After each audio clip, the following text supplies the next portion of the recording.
Hey everyone, Municipal Man of Mystery here, and I am not sure what I'm doing today. It started out as a product review, but I didn't really want to do that, and then it turned into a topic, and it's a topic I really don't like talking about. I didn't want to do either, but I have to do something. If it were a topic, the topic is guitar tone and home recording. You all know, if you're into this, as you pull at that thread, the sweater just unravels forever, and everybody has their own opinion as to how that's going to go. And I haven't even started, and I'm sure there's already somebody in the comments trolling me about this. So that's why I don't like to talk about it, because it's very personal and it involves your own capabilities and your own equipment and all of that stuff. So I'm not going to say anything on that topic that's going to convert you by any stretch. If it were a product review, I would be introducing this to you. And let me just focus in there. Oh, there we go. Okay, so we're looking at the JDX Direct-Drive Tone Bone amp simulator and DI box from Radial Engineering. Quite a few things I like about this DI product. One of the things is right here, if you look really closely. Made in Canada. Geez. Piece of electronics that's not made in China.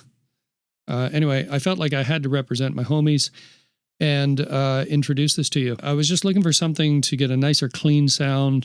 And as I was jamming at home with my mixer and my headphones on, the first thing I noticed is it just cleans up the sound. It levels out the tonality. It controls the high end and keeps some warmth there. But none of the tone is pushing forward. And I thought it sounded pretty nice, so I can see the usefulness of it. But I wanted to try it in a home recording situation and see if it cleans up some of the clean guitar sounds that I've been looking for, and see if that helps. Go to the Radial Engineering website. I'm certainly not shilling for these guys. They're not sponsoring me or anything like that, but they do have a couple of good products for home recording that you may want to look into. One thing is this guitar amp load box, and what this allows you to do is to use your amp head without the cabinet and take the load off so that it doesn't cause a fire or something like that. I don't know what happens when you do that, but the energy has to go somewhere. So it attenuates down to a low level and allows you to just record the amp head tone without the cabinet. So that would be a very useful home recording device, or even a stage device. And if you look at some of the applications they show here, you can see the usefulness of it.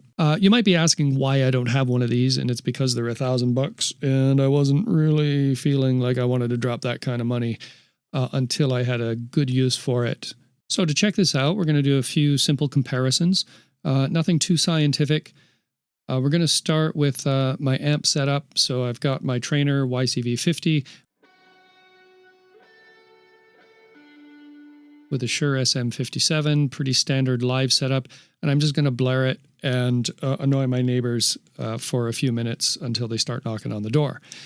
The next thing I'm going to do is look at one of the standard plugins that come with Logic. My own issue with the plugins is I'm not a big fan of them. There are a few people online that I've read that feel the same way. The issue is the high end. They tend to have a very tinny high end. And if you add any reverb to it, it really accentuates the problem. So when you put it in context, it sort of sticks there.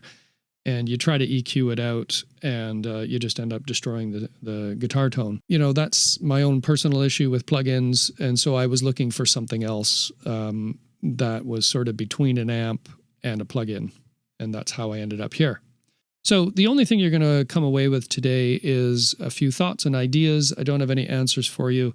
We all know this is the art and science of recording, and we all deal with our own limitations. I don't have a professional recording suite. I don't live in a converted farmhouse out on the countryside, and I'm probably the world's worst engineer and master, whatever you call those people. So I'm dealing with my own limitations here and just trying to do the best with what I got. So that's the plan. Let's get into it and see how it worked out. For the purposes of this comparison, I've tried to be as scientific as possible. These tracks have no EQing or preamps added to them. And you can see I have a separate track for the different arrangements. Here's the track for the trainer with the SM57 mic. I have 3 tracks for the different cabinet offerings that the JDX can simulate. And then I have a pretty standard Logic Pro amp plugin. So let's give a listen to the trainer amp first.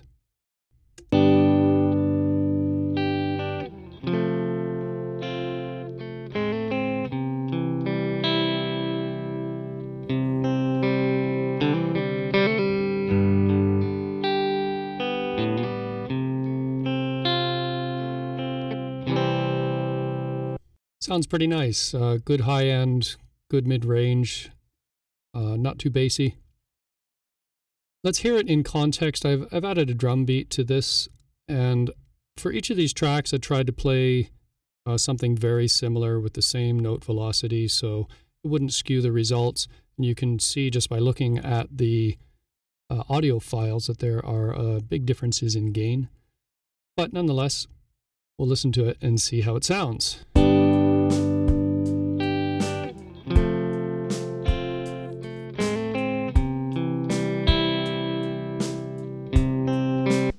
All right, let's have a listen to the DI box with the combo simulator.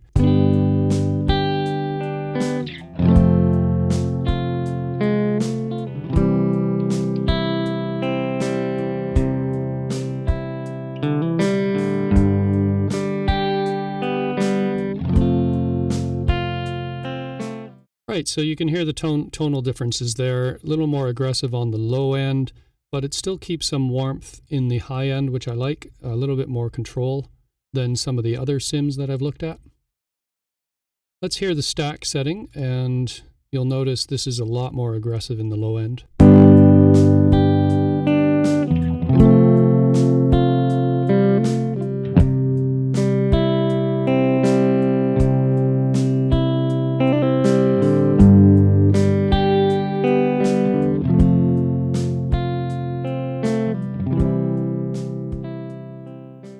Of course, you can do some EQing to that and do some adjustments, and it might produce a tone that you can really use. There's nothing wrong with it. It's just very different.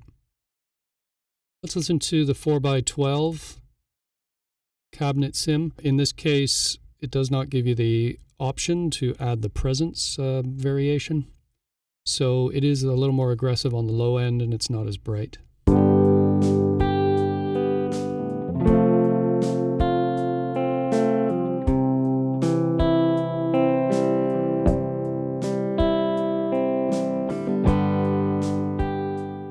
Lots of midtones there, and certainly very different to the stack and the combo sound. Let's listen to the plugin and see what you think of it.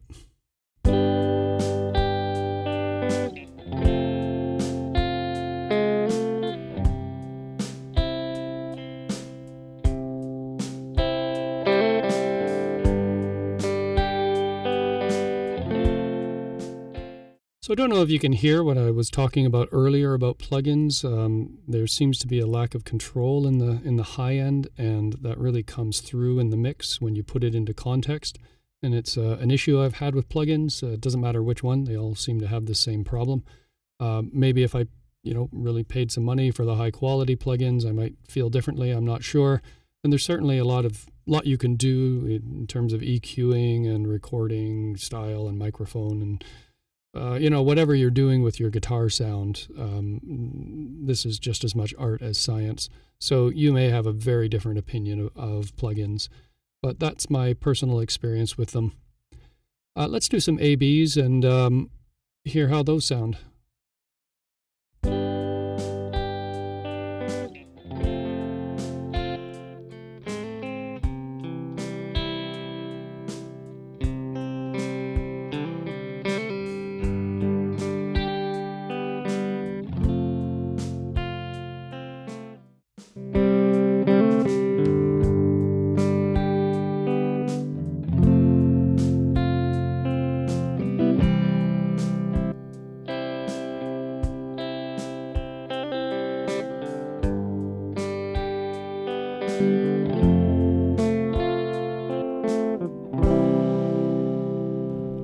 you came away with some thoughts and ideas about your own recording projects.